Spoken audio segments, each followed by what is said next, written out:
Hello guys and welcome back to my channel सिर्फ IAS.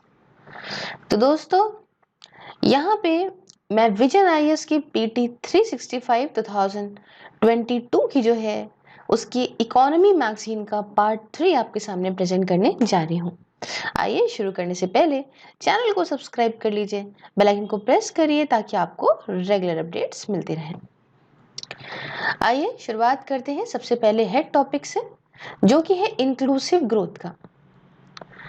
दोस्तों, अब थोड़ा सा मैं आपको एज पर इकोनॉमी के बेसिक के तौर पे बता दूं कि होता क्या है कि जैसे हमारी देश ने बहुत पैसा कमाया, हमारी नेशनल इनकम वगैरह बढ़ रही है, हमारी जीडीपी बढ़ रही है, लेकिन उससे कुछ ही लोगों को फायदा हो रहा है। सपोज करो कि जो टॉप अमीर लोग हैं, सिर्फ उन्हीं को प्रॉफिट हो रहा है और उन्हीं की वजह से ही इतनी ग्रोथ बढ़ रही है, तो एक अलग चीज है, उसका कोई फायदा नहीं।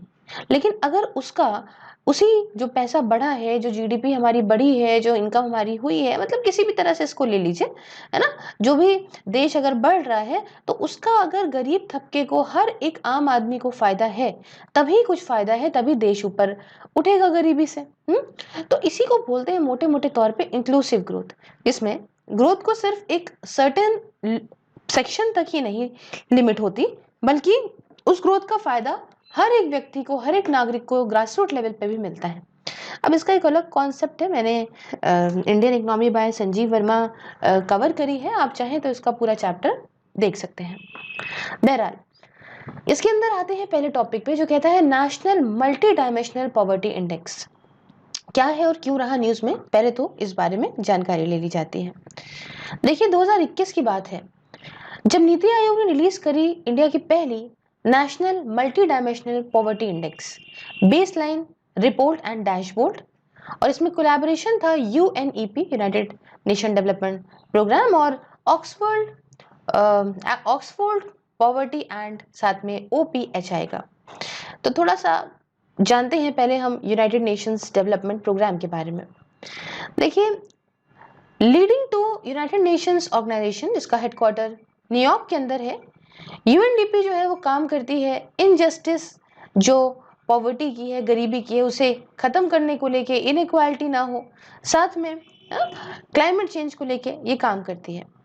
इसका काफी इंपॉर्टेंट रोल है हेल्प करने में कंट्रीज को towards the sustainable development goals, with work जो इसका कॉन्सेंट्रेटेड है वो खासकर इसका 3 मेन फोकस एरियाज हैं। पहला सस्टेनेबल डेवलपमेंट, कि भाई आगे फ्यूचर को ध्यान में रख के सारी चीजें डेवलपमेंट प्रॉपर हो। दूसरा है डेमोक्रेटिक गवर्नेंस और पीस बिल्डिंग, शांति रहे, प्रॉपर डेमोक्रेसी हो, प्रॉपर डेमोक्रेटिक गवर्नेंस हो।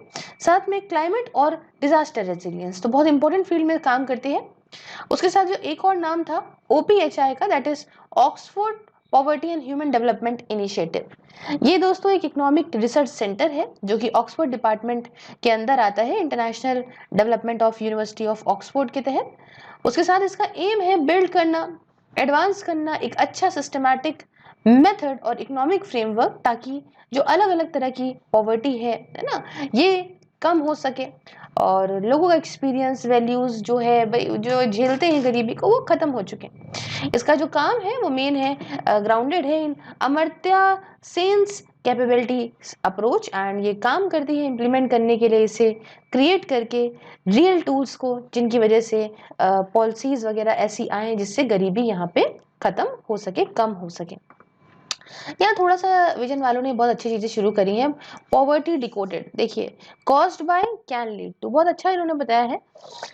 देखिए, लो सेविंग्स होंगी, लो इन्वेस्टमेंट होगा, लो डिमांड, लो इनकम, ऐसा समझो या जैसे दोनों चीजें आपस में जुड़ी हुई हैं कि लो सेविंग्स है तो ऑब्वियसली बात है लो इन्वेस्टमेंट है, लो इनकम है तो लो डिमांड है, लो डिमांड है तो क्या है भाई, सब चीजें है ना, सारी चीजें हैं और ये सब एक दूसरे से मिली जुली हैं। अब पॉपुलेशन ज्यादा है अगर इकोनॉमिक ग्रोथ से, तो फूड सिक्योरिटी की प्रॉब्लम आ जाएगी, रीजनल इनइक्वालिटीज है ना, तो सब स्टैंडर्ड होगा लिविंग कंडीशन में, और उसके साथ क्लाइमेट फैक्टर्स की वजह से हेल्थ इश्यूज होते हैं।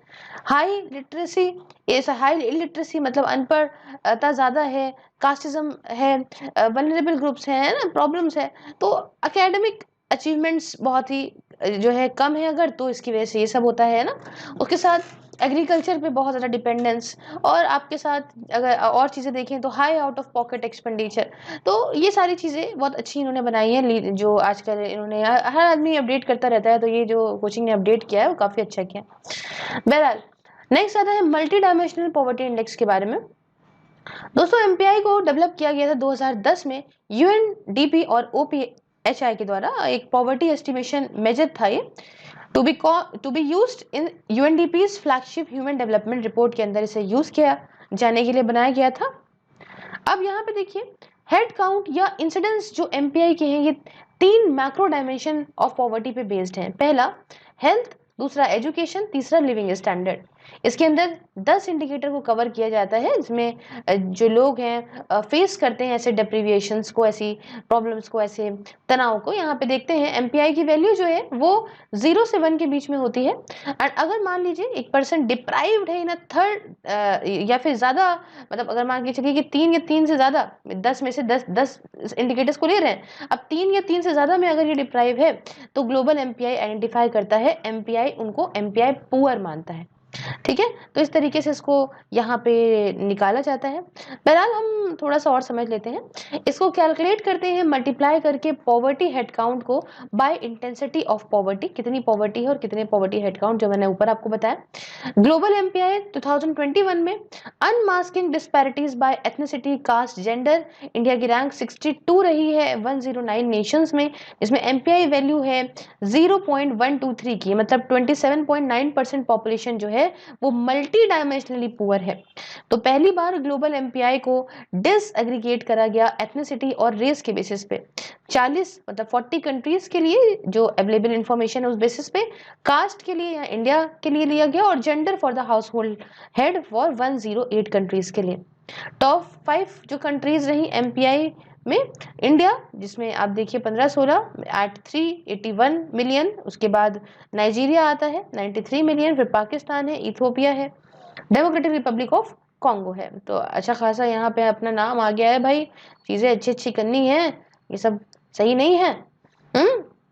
अब यहाँ पे थोड़ा सा मैं आपको बताना चाहती हूँ डायमेंशंस क्या है पॉवर्टी के, इंडिकेटर क्या है, और deprived if living in a house hold where, और उसका वेटेज कितना है। यहाँ पे देखिए हेल्थ की बात करें तो उसमें 2 आ रहे इंडिकेटर, एक तो न्यूट्रिजन और दूसरा चाइल्ड मोर्टेलिटी। न्यूट्रिजन में बात करें तो कोई भी अडल्ट जो 70 साल की उम्र से कम है, या कोई भी बच्चा है ना, फॉर होम यहाँ पे न्यूट्रिशन इन्फॉर्मेशन जो है वो अंडर नरिश्ड है। ठीक है, वो मतलब नहीं, इतना उसको प्रॉपर बैलेंस डाइट नहीं मिल रही है। ठीक है, वो अंडर नरिश्ड है। ठीक है, जितना उसको मिलना चाहिए उतना उसको नहीं मिल रही है डाइट। और दूसरा चाइल्ड मोर्टेलिटी, इसका देख रहे हैं वेटेज होता है 1/6।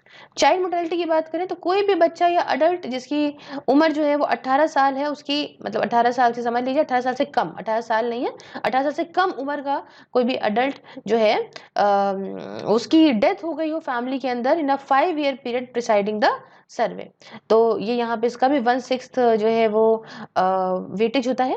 फिर एजुकेशन में बात करें तो यहाँ पे कई सारे आते हैं, जैसे ईयर्स ऑफ स्कूलिंग, तो no house hold member age school interest age plus 6 years या फिर उससे ज़्यादा का है, उसने कंप्लीट करी एटलीस्ट 6 ईयर्स ऑफ स्कूलिंग, तो ये अगर हो रहा है तो ये समझ लीजिए इसका 1/6 वेटेज है। स्कूल अटेंडेंस की बात करें तो कोई भी स्कूल एज चाइल्ड जो मतलब स्कूल में पढ़ता हो उतनी उम्र का, जब तक के लिए स्कूलिंग होती है उतनी उम्र का जो बच्चा है वो अगर अटेंड नहीं कर रहा है स्कूल को up to the age at which he और शी शुड कंप्लीट क्लास 8, तो जब तक के लिए उसको, जिस उम्र तक उसको क्लास 8 तक कंप्लीट कर लेना चाहिए, अगर वो उसको स्कूल नहीं अटेंड कर रहा है तो भी इसको काउंट किया जाएगा। 1/6 इसका भी वेटेज है।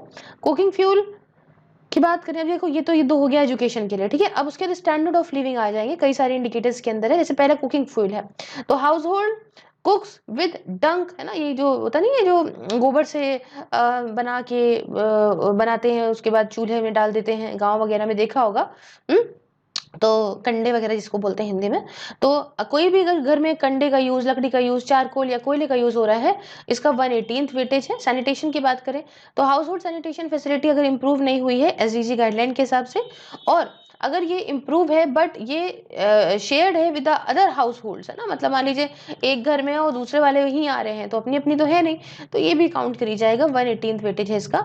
साफ पानी की बात, मतलब ड्रिंकिंग वाटर की बात करते हैं, पीने वाले पानी की, तो हाउस होल्ड के पास अगर मान लीजिए अच्छा ड्रिंकिंग वाटर नहीं है SDG गाइडलाइन के हिसाब से, या इम्प्रूव ड्रिंकिंग वाटर जो है वो एटलीस्ट 30 मिनट की दूरी पे है घर से, या राउंड ट्रिप भी मान लीजिए आना जाना मिला के, तो भी ये इसके अंदर काउंट होगा। 1/18 वेटेज है। इलेक्ट्रिसिटी की बात करें तो घर में अगर मान लीजिए बिजली नहीं है, 1/18 इसका वेटेज है। हाउसिंग की बात करें तो at least 1 of the 3 housing materials जो है for roof, walls and floor, ये इनएडिक्वेट है ना, नहीं सही है।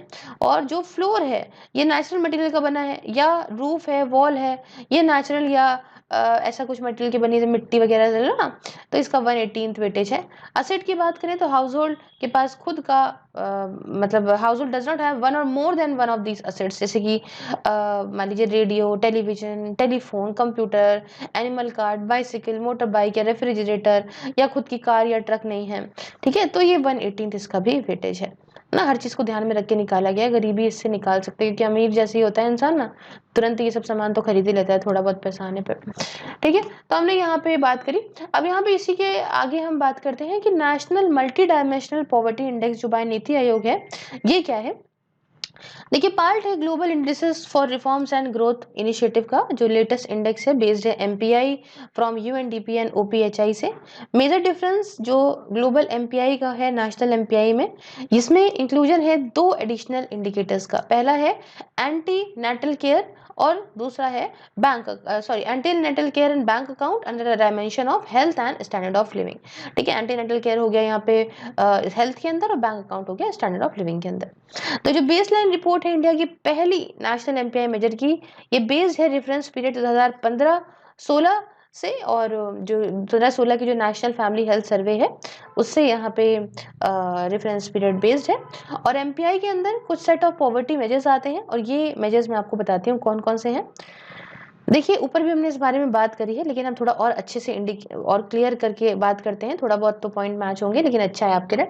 देखिए, डायमेंशन बताऊंगी, वेटेज कितना है, इंडिकेटर कितना है, और डिप्राइव बताती हूँ। हेल्थ की बात करते हैं तो टोटल वेटेज 1/3 है। 1/3 डिवाइड कैसे हुआ है यहाँ पे, इसमें 1/3 के अंदर भी 1/6 हिस्सा जो है वो न्यूट्रिजन का है। मतलब एक घर अगर डिप्राइव तब माना जाएगा अगर उसके यहाँ जो बच्चा है जिसकी उम्र 0 से लेके 59 मंथ्स है, या औरत है जिसकी उम्र 15 से 49 ईयर्स के बीच में है, या आदमी है जिसकी उम्र 15 साल से 54 मतलब 54 ईयर्स के बीच में है, इसके लिए न्यूट्रिशन इंफॉर्मेशन अवेलेबल है और इसको पता चला है कि ये अंडर नरिश्ड है, तो यहाँ पे इसको लेंगे। दूसरा, इसी में 1/12 वाला हिस्सा जो है वो चाइल्ड और अडोलसेंट मोर्टेलिटी को डेडिकेट किया गया है। अब इसमें क्या है, डिप्राइव तब माना जाएगा अगर कोई बच्चा जिसकी अडोलसेंट है, जिसकी उम्र जो है वो 18 साल से कम है, और वो उसकी मृत्यु हो जाती है फैमिली के अंदर इन अ 5-year period preceding the survey. अब उसके बाद यहाँ पे एंटीनेटल केयर की बात करते हैं ना, इसका भी 1/12 वेटेज है। तो हाउस होल्ड डिप्राइव तब कहलाएगा अगर कोई औरत हाउस होल्ड के अंदर इसने बच्चे को पैदा किया है ना इन अ 5 years preceding the survey, and has not received at least 4 antenatal care visits, है ना, इसको 4 तो एंटीनेटल केयर विजिट्स मिलनी ही चाहिए ज्यादा, मतलब for the most recent birth, जो सबसे मतलब एकदम लेटेस्ट जो उसने बच्चा पैदा किया है, उसके बाद उसको 4 तो एंटीनेटल केयर मिलनी ही चाहिए, है ना। और अगर मान लीजिए इसको नहीं मिलती है, या इसको कोई असिस्टेंट नहीं मिलती किसी ट्रेन्ड मेडिकल पर्सनल के द्वारा मोस्ट रिसेंट चाइल्ड बर्थ के बाद, तो ये डिप्राइव्ड मानी जाएगी। अब एजुकेशन की बात करते हैं तो टोटल वेटेज 1/3 है, जिसमें कि 1/6 इसके अंदर हिस्सा जो है वो ईयर्स ऑफ स्कूलिंग है।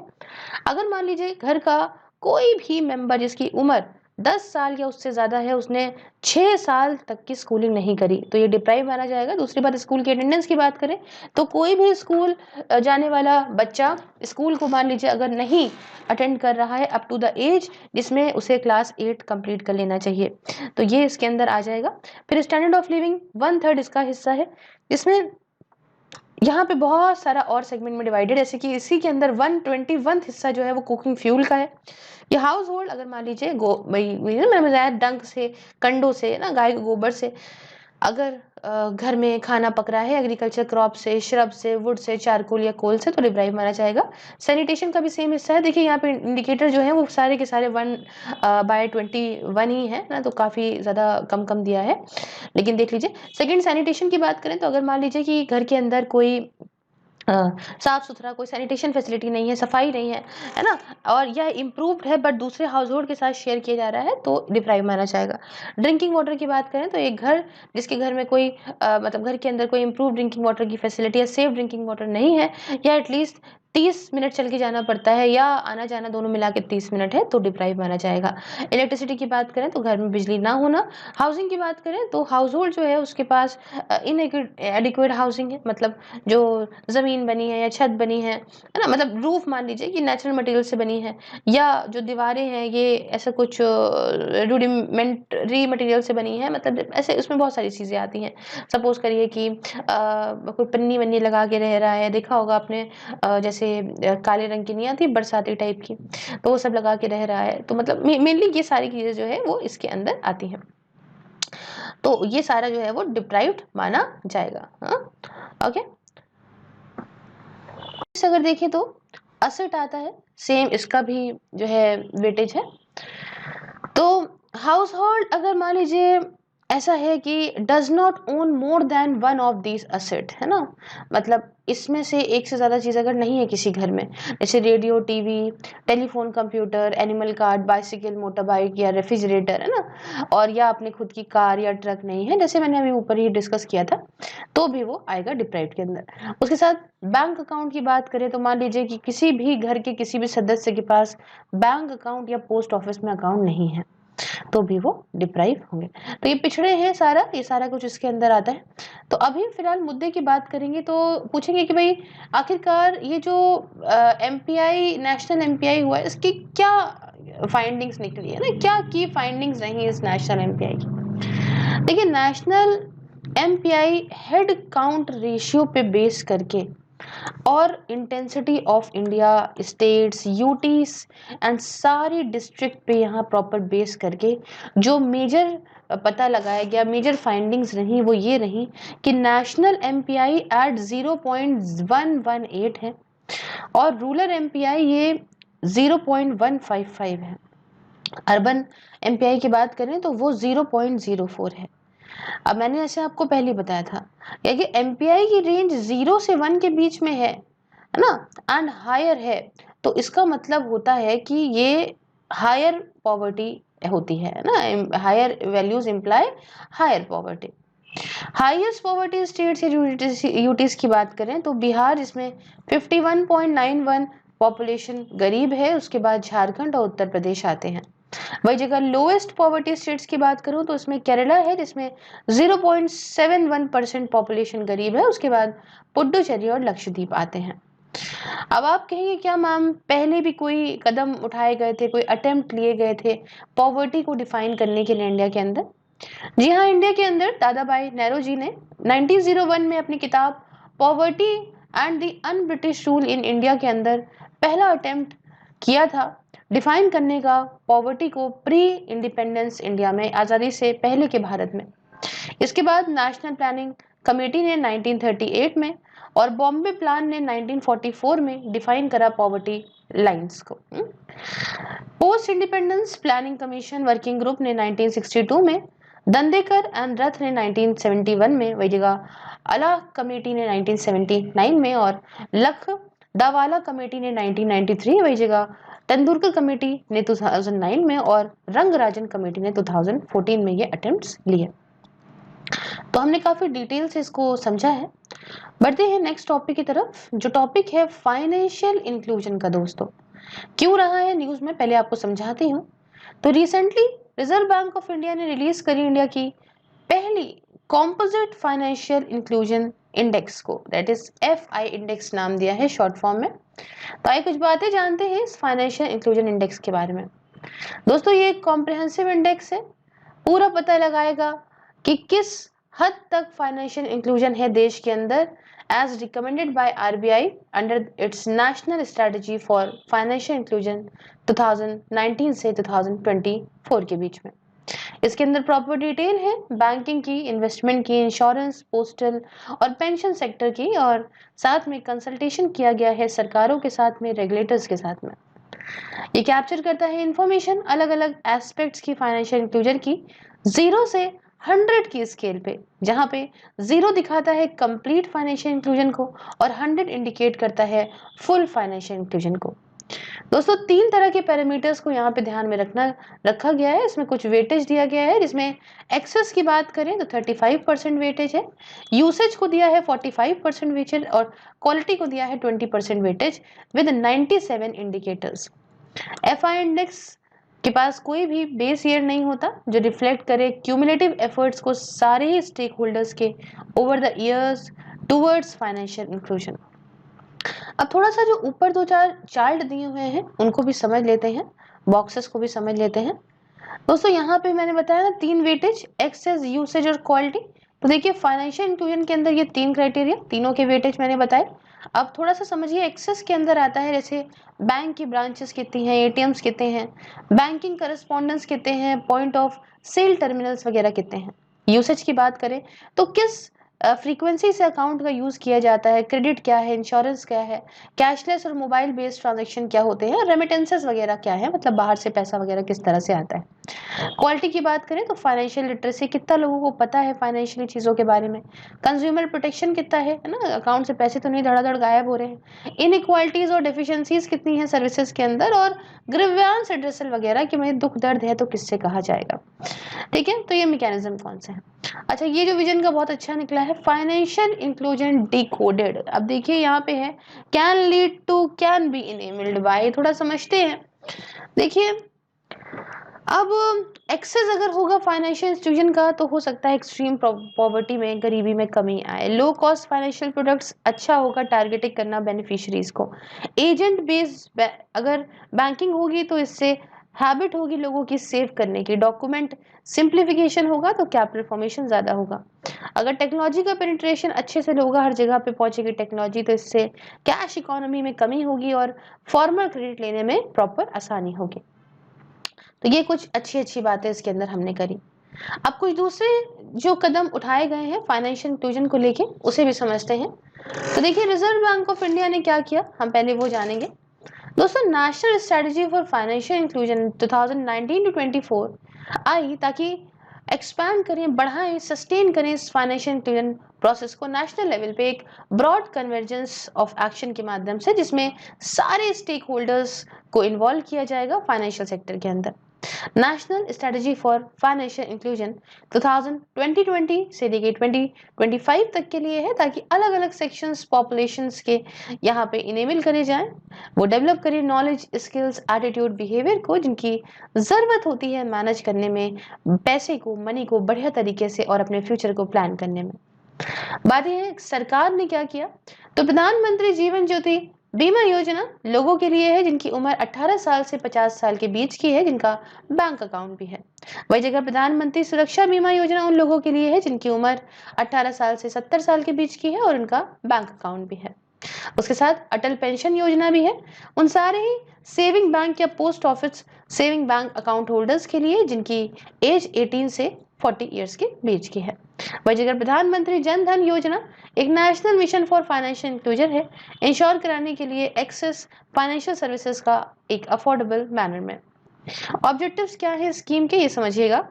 इंश्योर कराना कि भाई यहाँ पे अलग अलग तरीके से अलग अलग फाइनेंशियल सर्विसेज, जैसे भाई एक नॉर्मल लोन किसी को चाहिए हो, एक need based credit, insurance, pension, ये सब एक्सक्लूडेड, जो एक्सक्लूडेड है सेक्शंस को, जैसे गरीब लोगों को, वीकर सेक्शंस को, लो इनकम ग्रुप को, इन सबको ये सब चीजें मिल सके। वही जगह टेक्नोलॉजी का यूज हो लोअर कॉस्ट पे, सस्ते दामों में, और फाइनेंशियल सेक्टर और बढ़ सके।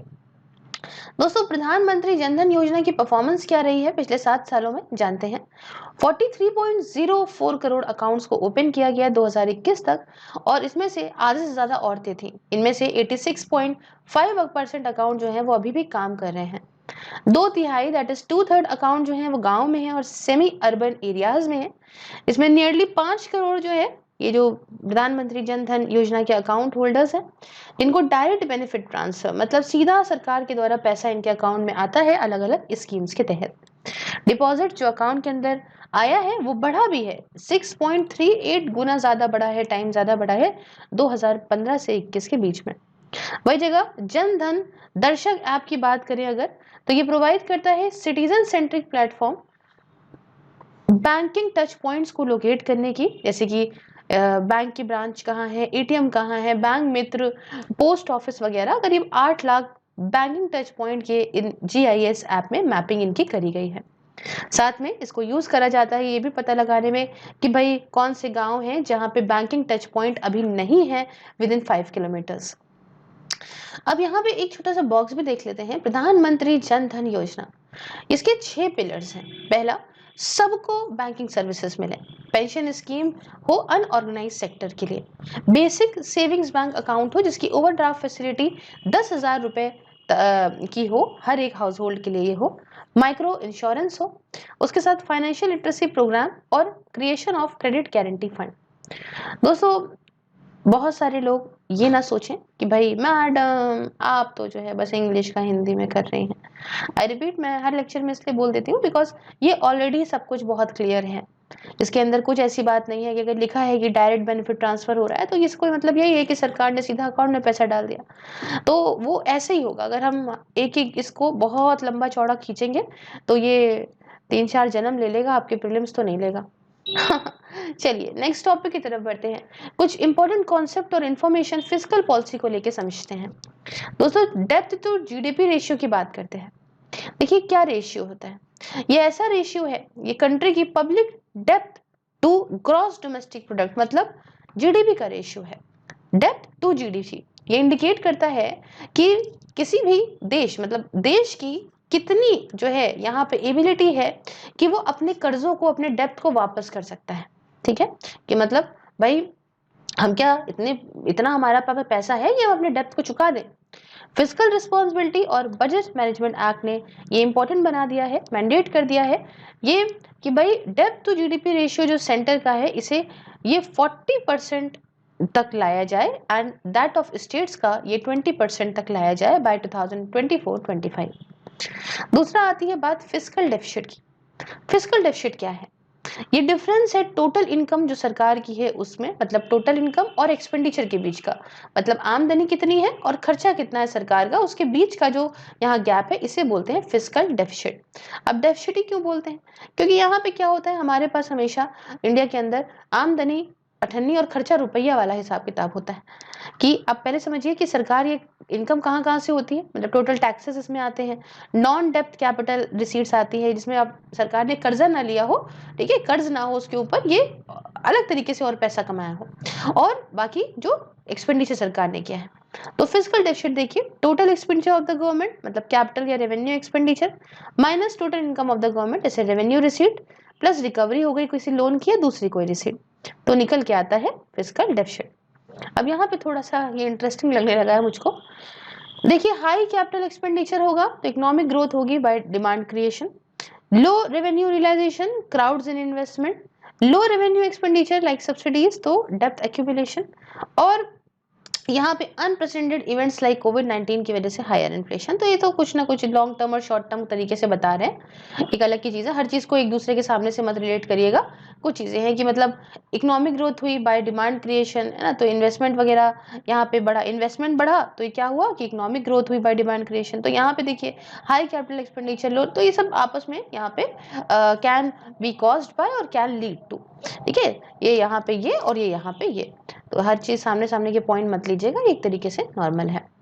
अब यहाँ पे देखिए कुछ strategic non strategic sector bifurcation की बात करते हैं।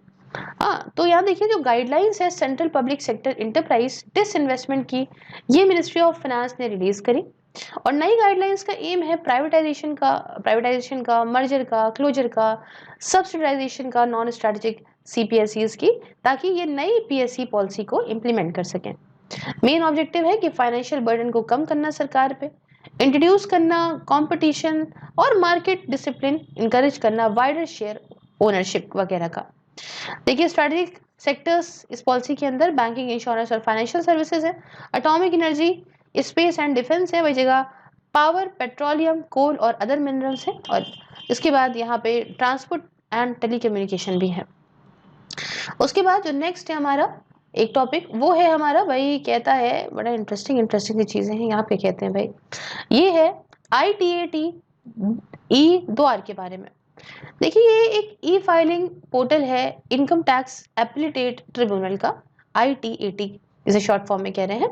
इसे लॉन्च करा है मिनिस्ट्री ऑफ लॉ ने, ध्यान रखिएगा।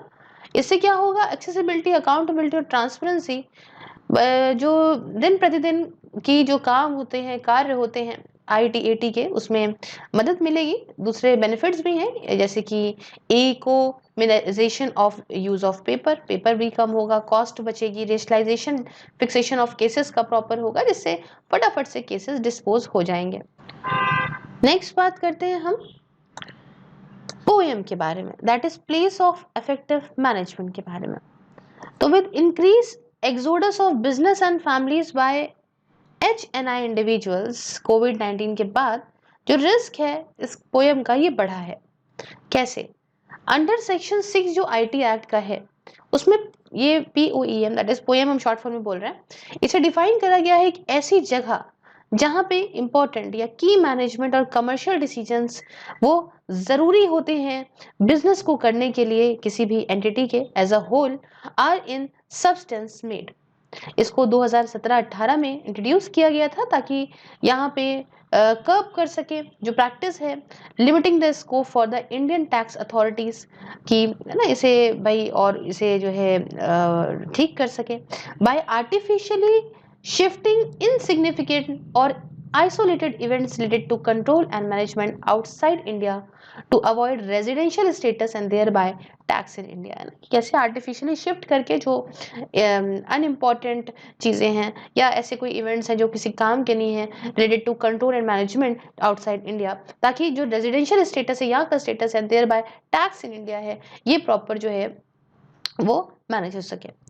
नेक्स्ट बात आती है सप्लीमेंट्री ग्रांट के बारे में। देखिए एडिशनल ग्रांट्स जो है यहाँ पे रिक्वायर्ड है to meet the required expenditure of the government, इसे ही बोलते हैं सप्लीमेंट्री ग्रांट। मतलब एक्स्ट्रा ग्रांट जिनकी जरूरत होती है रिक्वायर्ड एक्सपेंडिचर को पूरा करने में सरकार के, इसी को बोलते हैं सप्लीमेंट्री ग्रांट। और ये ग्रांट आर्टिकल नंबर 115 के अंदर संविधान के मेंशन करी गई है। उसके साथ यहाँ पे आते हैं गिनी या जिनी कोएफिशिएंट के बारे में। देखिए ये जो है ये एक पॉपुलर टूल है मेजर करने के लिए इनकम डिस्ट्रीब्यूशन इनइक्वालिटीज को पूरे ही वर्ल्ड के अंदर, और इसका नाम सुना होगा लॉरेंस कर्व का। लॉरेंस कर्व एक ग्राफिकल रिप्रेजेंटेशन है इस इनइक्वालिटी की, और इंटीमेटली रिलेटेड है ये इस गिनी कोएफिशिएंट से। गिनी कोएफिशिएंट रेंज करता है 0, मतलब या कह लो 0% से 0 से 1 तक रेंज करता है, या आप कह लो 0% से 100% तक रेंज करता है। इसमें 0 रिप्रेजेंट करता है परफेक्ट इक्वालिटी, वही जगह 1 रिप्रेजेंट करता है परफेक्ट इनइक्वालिटी। आप यहाँ पे इस चीज को देख सकते हो कर्व के माध्यम से, AB है ना, A/A+B, और ये इस तरीके से भी प्रॉपर निकलता है। अब यहाँ पे आ जाइए, है ना, इधर इनकम ली गई है। अब के शेप्ड रिकवरी की बात करते हैं, ये बड़ा न्यूज में भी रहा था दोस्तों। के शेप्ड रिकवरी होती है जब अलग अलग सेक्शंस इकोनॉमी के, वो पता है अलग अलग रेट से यहाँ पे रिकवर करते हैं, मतलब सब एक साथ बैठ गए, लेकिन रिकवरी जो हुई वो अलग अलग तरीके से हुई। कुछ इंडस्ट्रीज जो है, इंडिविजुअल जो है, वो रिसेशन से बाहर आ गए, बाकी जो है वो वहीं के वहीं रह गए, समझे। तो इंडिया का जो रियल एस्टेट सेक्टर है उसमें के शेप्ड रिकवरी देखने को मिली, जहां पे जो रेजिडेंशियल सेगमेंट है वहां पे तो अच्छी ग्रोथ मिली, और ऑफिस जो सेगमेंट है ये पीछे रह रहा है। के शेप रिकवरी इसे जॉब मार्केट में भी देखने को मिला कि जो लोअर स्किल्ड वर्कर्स हैं उन्होंने अपनी जॉब खो दी, वाइल जो जॉब खोई वो इतनी इंपॉर्टेंट नहीं थी for office workers in financial service sectors, तो ये देखने को मिला। अब देखिए यहाँ पे कुछ शेप ऑफ रिकवरी के बारे में और भी तरह की होती हैं, वो बता देती हूँ आपको। देखिए यहाँ पे एक तो हो गया, ये देखिए प्रॉपर सारे तरीके यहाँ प्रॉपर बताए हुए हैं। Okay, economy recovers but perform permanently lost, ठीक है, ये वी शेप रिकवरी हो गई। उसकी जगह यू शेप रिकवरी में क्या होता है, recovery slower then V shaped होती है ना, इससे स्लो होती है। सोच की बात करें तो recovery longer than V shape होती है, फास्टर देन यू शेप होती है। जेड की बात करें तो spending search fuels GDP above pre crisis level, ठीक है, ये और बढ़ाता है जीडीपी को above pre crisis level. W में देखें तो restrictions lifted too soon, restriction बहुत जल्दी हटा दी जाती है और जीडीपी जो है वो सफर करती है as more cases paralysed economy. L shape में बात करें तो ये इकोनॉमी कभी भी फुली कवर नहीं कर पाती। अब यहाँ के शेप रिकवरी देखिए अलग तरीके से बिल्कुल बताई गई है। कोविड-19 के पहले आप यहाँ देखिए बहुत तेजी में नीचे चला जाता है ये। 1 सेकेंड, ऐसे ले आते हैं। ओके, तो यहाँ देखिए आप कोविड-19 के पहले यहाँ पे क्या था, कुछ इस तरह से मामला चल रहा था, फिर आया इकोनॉमिक रिसेशन, ठीक है, फिर यहाँ रिकवरी होने लगी, ये देखिए। तो रिकवरिंग इंडस्ट्रीज टेक्नोलॉजी, जैसे रिटेल सॉफ्टवेयर, और ये देखिए यहाँ पे एक ये यूज आ रहा है। तो इंडस्ट्रीज नीडिंग असिस्टेंस जैसे कि travel, entertainment, hospitality, food services, आप देख रहे हैं होटल वगैरह, चाहे बाहर का ट्रैवलिंग कर लीजिए, चाहे सिनेमा हॉल कर लीजिए, चाहे खाना पीना कर लीजिए, तो ये सब तो नीचे ही है मसला इनका। तो ये हमने यहाँ तक बात करी। अब हम जब नेक्स्ट वाला लेक्चर करेंगे उसमें बैंकिंग एंड मॉनेटरी पॉलिसी को कंप्लीट करेंगे। आई होप आपको लेक्चर अच्छा लगा होगा। If yes then do like share subscribe. जल्द ही मिलते हैं नेक्स्ट वीडियो में। All the social media handles are in description box, do follow me everywhere. Thank you so much, have a nice day, take care.